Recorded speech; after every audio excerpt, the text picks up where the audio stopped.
नमस्कार दोस्तों, सुबह सुबह की सबसे पहली बड़ी खबर में आपको बताएंगे कि मणिपुर के मुख्यमंत्री को बहुत पहले ही दे देना चाहिए था इस्तीफा। प्रियंका गांधी ने भाजपा सरकार को मणिपुर के मुद्दे पर फिर से घेरा।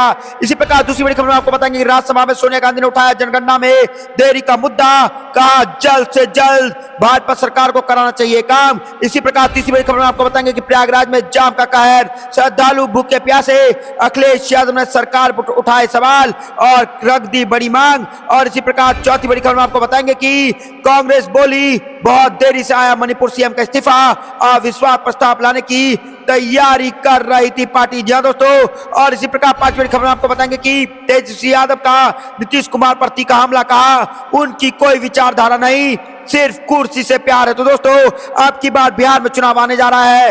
तेजस्वी यादव ने नीतीश कुमार को घेर लिया है और साफ साफ कह दिया जो पलटू राम नीतीश कुमार है उनको सिर्फ कुर्सी से प्यार है। तो दोस्तों, आपको भी लगता है आपकी बार बिहार में बड़ा खेल होगा और नीतीश कुमार को लग सकता है बड़ा झटका, क्योंकि नीतीश कुमार को सिर्फ कुर्सी से प्यार है। आपको जो भी लगता है कमेंट जरूर बताएगा।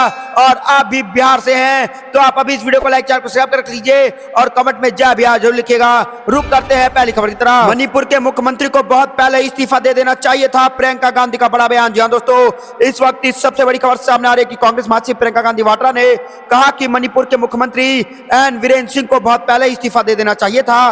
कांग्रेस नेता ने यह संवाददाताओं से कहा कि उस पूर्वोत्तर राज्य में 2 साल से हिंसा जारी है। उन्होंने कहा कि यह काफी वक्त से 2 वर्ष से लंबित था। कांग्रेस नेता ने वीरेंद्र सिंह के इस्तीफे के बारे में पूछे जाने पर संवाददाताओं से यह बात कही है। वीरेंद्र सिंह ने रविवार को इंफॉल के राजभवन में राज्यपाल अजय कुमार भल्ला को अपना इस्तीफा सौंप दिया था। मणिपुर में मई 2023 में जातीय हिंसा भड़कने के बाद से 250 से अधिक लोग मारे गए और 1000 लोग बेघर हो गए थे। तो दोस्तों, यहां पर प्रियंका गांधी ने घेर लिया भाजपा सरकार को और कहा कि मणिपुर के मुख्यमंत्री को बहुत पहले इस्तीफा दे देना चाहिए था।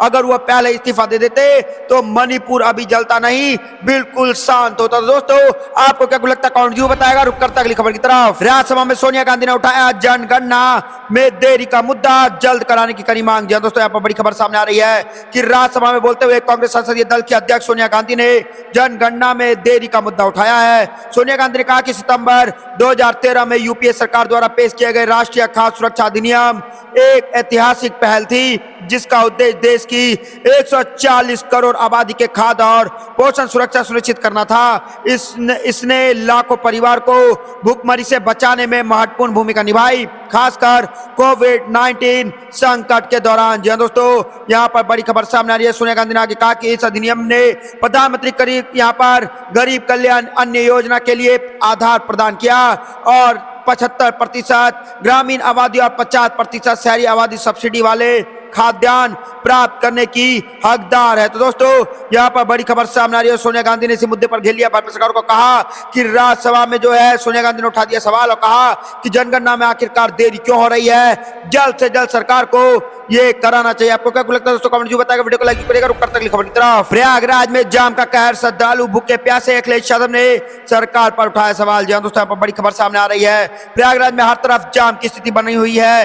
नेशनल हाईवे की बात हो या शहर के गली की, हर तरफ गाड़ी रेंगती हुई नजर आ रही है। सिर्फ इतना ही नहीं, मेला क्षेत्र तक लोगों को पहुंचने के लिए करीब 20 से 25 किलोमीटर तक पैदल चलना पड़ रहा है। महाकुंभ की स्थिति को लेकर के सपा प्रमुख ने सोशल मीडिया पर एक पोस्ट किया और प्रशासन से सवाल कर दिया है। जी दोस्तों, प्रयागराज और आसपास के शहरों में जाम को देखते हुए सपा प्रमुख अखिलेश यादव ने लिखा कि जाम में फंसे लोग अपने वाहनों में घंटों से कैद हैं। यहाँ पर दयनीय जरूरतों के लिए महिलाओं के लिए कोई स्थान नहीं है। जो लोग रास्ते में यहाँ पर जो जाम में फंसे हुए हैं उनको कई काम है वो नहीं कर सकते हैं। श्रद्धालु के मोबाइल फोन की बैटरी तक खत्म हो गई है, जिससे उनका अपने लोग से संपर्क टूट गया है। संपर्क और सूचना के अभाव में लोगों में बेचैनी बढ़ गई है। तो दोस्तों, यहाँ पर बड़ी खबर सामने आ रही है। प्रयागराज के जाम का कहर, श्रद्धालु भूखे प्यासे परेशान हो रहे हैं। अखिलेश यादव ने योगी सरकार को यहाँ पर घेर लिया, उठा दिया बड़े सवाल। आपको क्या लगता है कौन जरूर बताएगा। वीडियो को लाइक करिएगा। रुक करते अगली खबर की तरफ। कांग्रेस बोली बहुत देर से आया मणिपुर सीएम का इस्तीफा,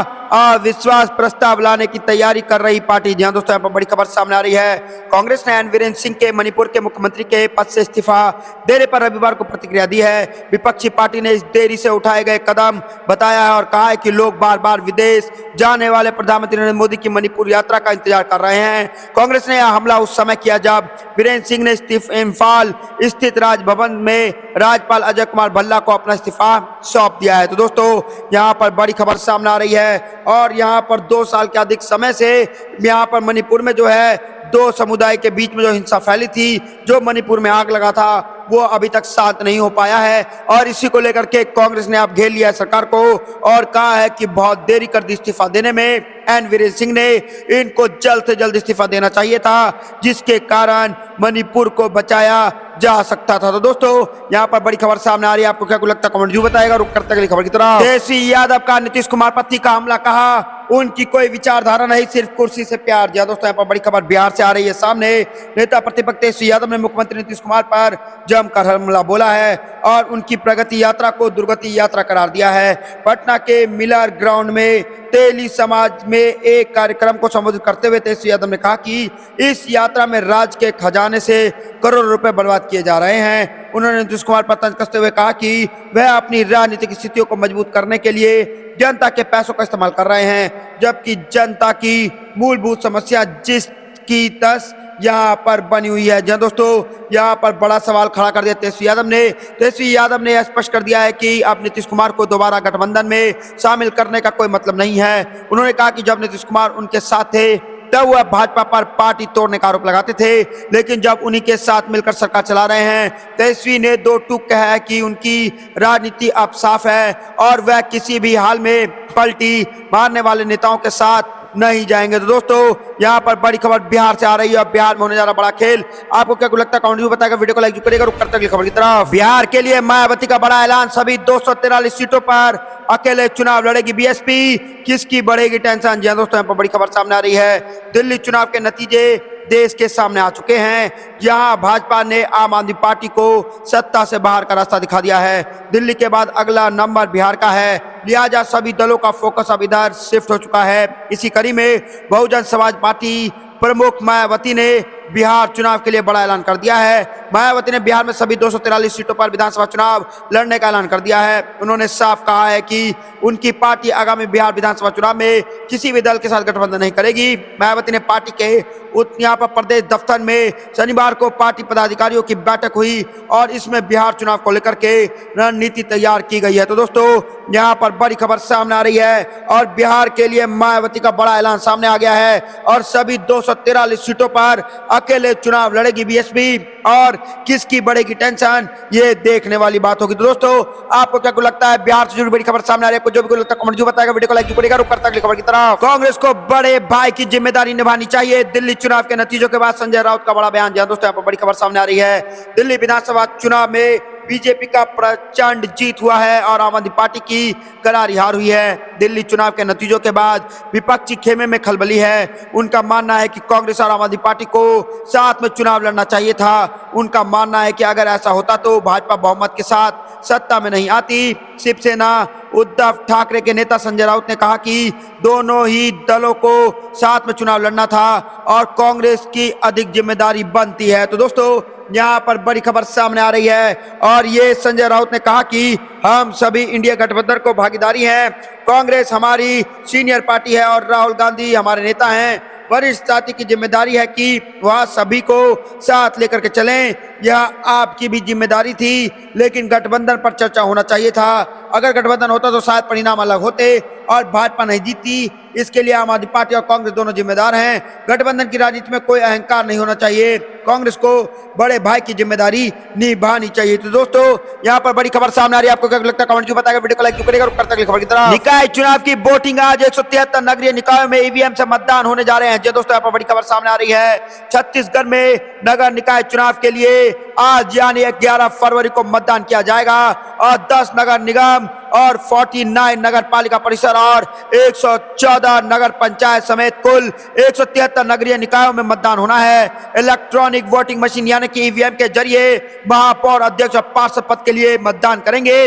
वोटिंग सुबह आज 8 बजे से शाम 5 बजे तक होगी। समान प्रशासन विभाग द्वारा 11 फरवरी को निर्वाचन क्षेत्रों में अवकाश की घोषणा की गई है। तो दोस्तों यहाँ पर आज होने जा रहा है निकाय चुनाव की वोटिंग और बड़ा खेल देखने को मिल सकता है।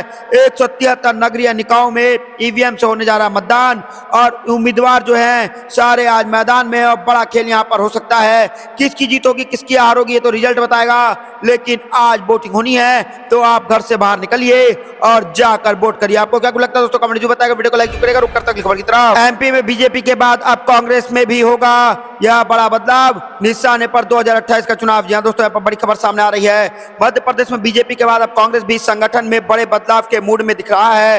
राजनीतिक गलियारों में चर्चा तेज है कि जिस तरह से बीजेपी ने अपने जिला अध्यक्षों को बदला है उसी तरह अब कांग्रेस की भी संगठन में कई जिला अध्यक्षों को बदलने की तैयारी में है, क्योंकि बीजेपी ने संगठन चुनाव का दौर चल रहा है जहां पार्टी में 62 जिला अध्यक्षों की नियुक्ति की गई है, जबकि जल्द ही प्रदेश अध्यक्ष का चुनाव भी होना है। इस बीच कांग्रेस भी संगठन को लेकर के एक्टिव हो गया है। बताया जा रहा है कि पीसीसी चीफ जीतू पटवारी और नेता प्रतिपक्ष उमंग सिंगार भी अलग अलग जिलों का दौरा करेंगे, जिसके बाद कांग्रेस भी 3 साल पुराने जिला अध्यक्षों को बदल सकती है, जबकि नए बने जिलों में नए जिला अध्यक्षों की नियुक्ति करी जाएगी। तो दोस्तों यहाँ पर बड़ी खबर सामने आ रही है, बड़ा खेल होने जा रहा है और यह खेल देखने वाला होगा।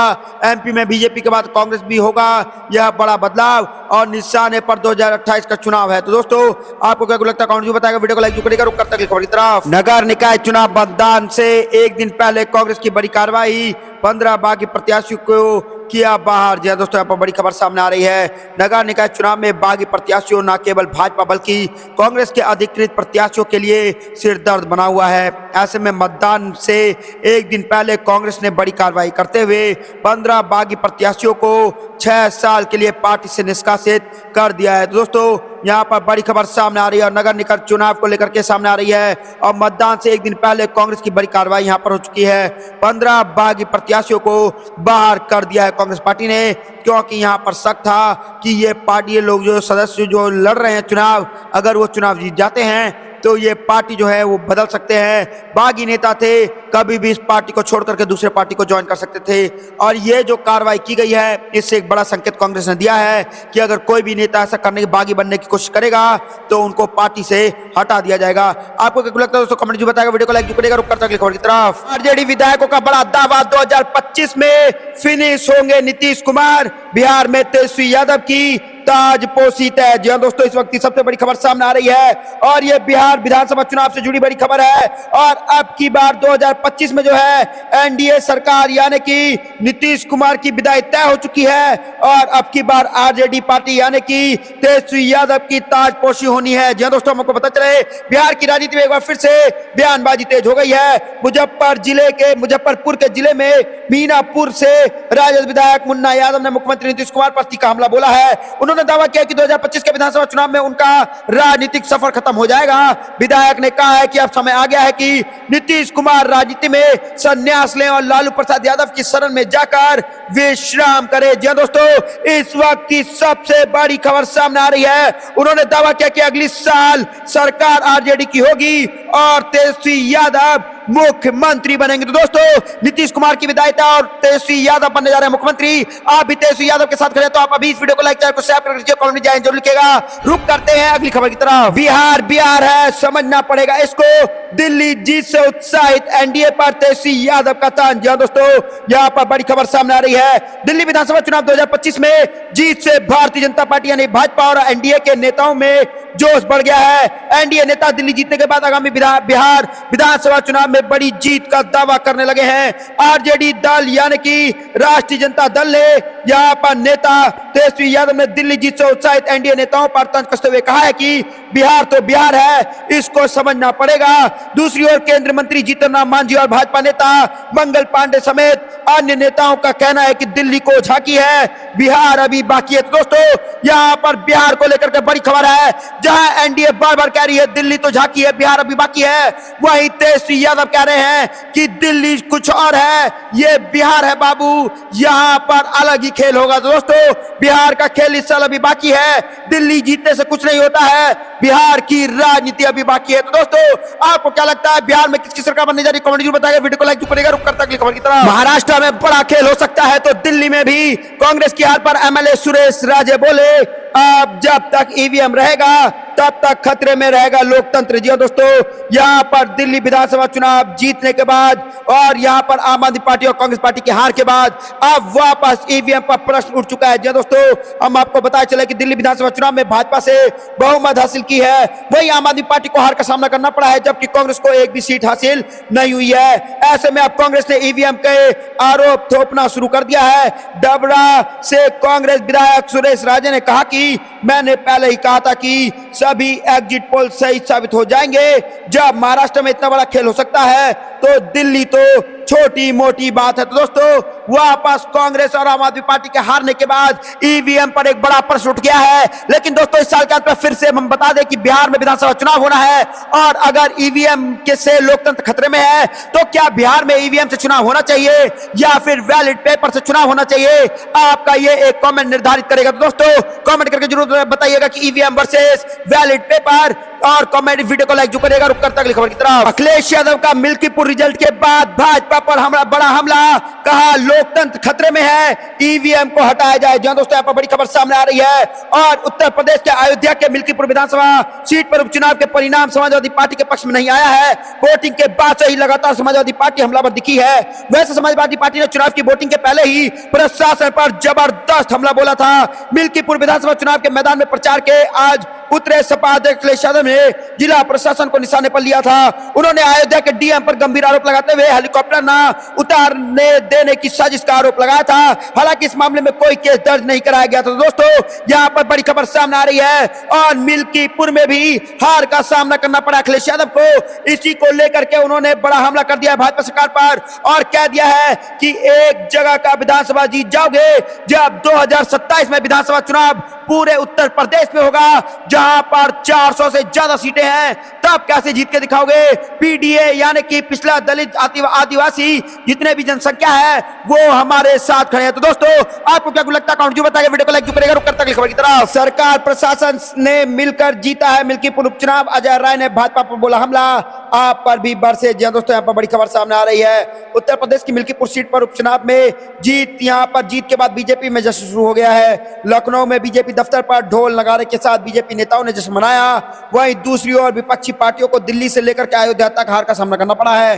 दिल्ली में बीजेपी सरकार बनने जा रही है, इस यहाँ पर नतीजों को लेकर के समाजवादी पार्टी के बाद अब कांग्रेस पर जोरदार पलटवार कर दिया है। यूपी कांग्रेस अध्यक्ष अजय राय ने मिल्कीपुर उपचुनाव को लेकर के सरकार और प्रशासन को हार का जिम्मेदार बताया है। साथ ही आम आदमी पार्टी मुखिया अरविंद केजरीवाल पर भी जोरदार हमला किया है। जहां दोस्तों यहाँ पर बड़ी खबर सामने आ रही है और अजय राय ने बोला है कि ये शासन और प्रशासन दोनों ने मिलकर के यहाँ पर कुछ तो किया है तभी जीती है भाजपा। तो दोस्तों यहाँ पर शासन प्रशासन पर गंभीर आरोप लगा दिया जराई ने और साफ साफ कह दिया है कि दिल्ली से लेकर के यहाँ पर उत्तर प्रदेश मिल्कीपुर उपचुनाव तक कुछ तो सेटिंग की गई है। आपको क्या लगता है दोस्तों कमेंट जो बताएगा, वीडियो को लाइक करेगा। रुक करता अगली खबर की तरफ। देश ने जो कुछ भी हासिल किया है उसे बेचने की लड़ाई, केंद्र सरकार पर प्रियंका गांधी का बड़ा हमला। जी दोस्तों यहाँ पर बड़ी खबर सामने आ रही है। कांग्रेस महासचिव प्रियंका गांधी वाड्रा ने भाजपा के अनुयायी वाली केंद्र सरकार पर हमला बोला है।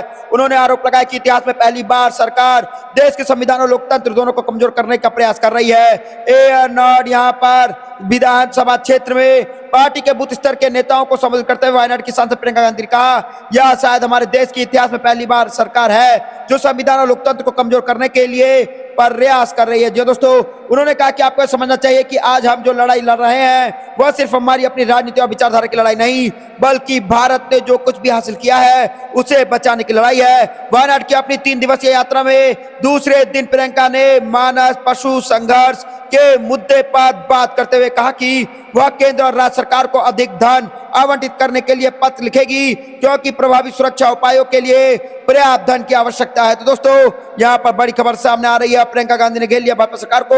आपको क्या लगता है कमेंट जो बताएगा, वीडियो को लाइक करेगा। रुक करते अगली खबर की तरफ। राजस्थान में कांग्रेस की ओर से सचिन पायलट होंगे अगले सीएम। गोपाल गुज्जर के दावे से सियासी हलचल तेज। जी हां दोस्तों, यहां पर बड़ी खबर सामने आ रही है और राजस्थान में कांग्रेस के अगले मुख्यमंत्री को लेकर के एक बार फिर चर्चा तेज हो गई है। इस बीच सचिन पायलट के समर्थक और कांग्रेस के बागी उम्मीदवार गोपाल गुज्जर का एक वीडियो सामने आया है। उन्होंने खुद अपने फेसबुक अकाउंट पर साझा किया है और वीडियो में गुज्जर दावा यहां पर कर रहे हैं कि 3.5 साल बाद सचिन पायलट ही मुख्यमंत्री बनेंगे, यह लिखकर ले लो।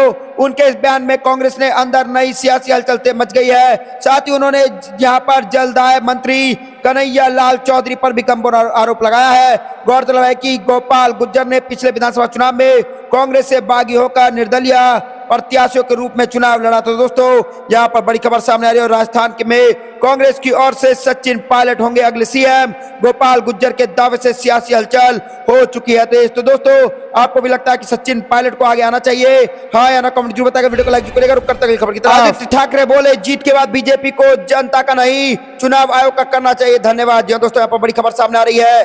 दिल्ली विधानसभा चुनाव में यहाँ पर विजयी उम्मीदवारों को बधाई देने पहुंचे शिवसेना उद्धव ठाकरे गुट के नेता आदित्य ठाकरे ने भारतीय जनता दल यानी कि पार्टी और चुनाव आयोग पर गंभीर आरोप लगाया है।